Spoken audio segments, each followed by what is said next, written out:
So the trouble with having this A5036 here, over the 6 years since this was sort of brought to our attention, when we were given two options. Option A was widen Church Road, option B, a road through Rimroth. Either option wasn't really a great option. And now it's had so much effect on like the wider area, even going up to Aintree, Ormskirk Road, Old Rome, gridlocked, going up just to the motorway and going up to Maghull, gridlocked, Sefton Road, Gauzy Lane, gridlocked at peak times. And throughout the day, it's very, very busy now, even on a Sunday, whereas you'd have a couple of cars passing even at 9 o'clock in the morning. It's like a way through for people. And it's like Bootle Millers Bridge. All those places are just rammed. And so I think this road there's a multifaceted, we need to look into that, not just one option. I think due to the expansion, well, why not do a tunnel through the Mersey tunnel to come out on the M53? Perfect idea. That, and then rail and something else. It's all needed. I don't just think one thing's needed. So I think that this has been it's been allowed to happen by the current councillors. I mean, they've been in quite some time, and beforehand they might have had no overall control, but they were in charge as such. 10 years they've had in total charge, and it's just like nothing's improved. It's absolutely gone down. And we've got all these grot spots. They have them garages, and they actually have them in Marina Avenue here. They're just absolutely vile. Blot on the landscape.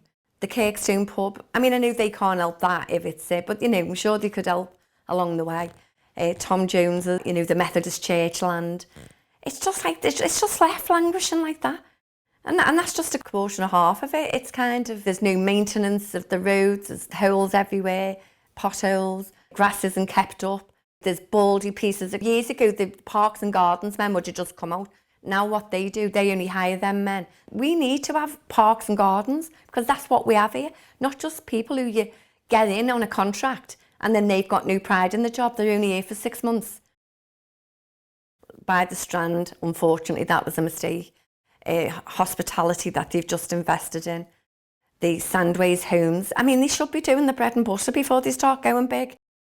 I mean, we've had an unbridled expansion of this port. We weren't asked, did we want it? It's just been imposed without any forward planning. The planning's been appalling. So they said, yes, you can expand to a private company with global complications and what have you. And it was like 17, maybe 20 years ago, this was on the cards. And we're still without any road or any assistance to get the traffic off the road. We've had quite a few deaths round here. Our father and daughter died within 3 weeks of each other who live on Church Road. We've got 2 people suffering cancer right now. We've had a 3rd person who's recovering from cancer. We feel like it's now become like a sacrificial zone, that we're being left. We are being sacrificed for a private company. We've got relative deprivation here, and I mean, if you look at Ford Ward profile, which is downloadable by Sefton Council's website, and it's got every fact and figure, and we're on the wrong side of free school meals. There's 30% of children, which then it goes into the other parts of things about 1 in 3 kids, you know, so there's no money for them to do nice activities then. There's all that side that goes with it. I mean, like they're getting rid of green spaces, for instance, to put in football pitches.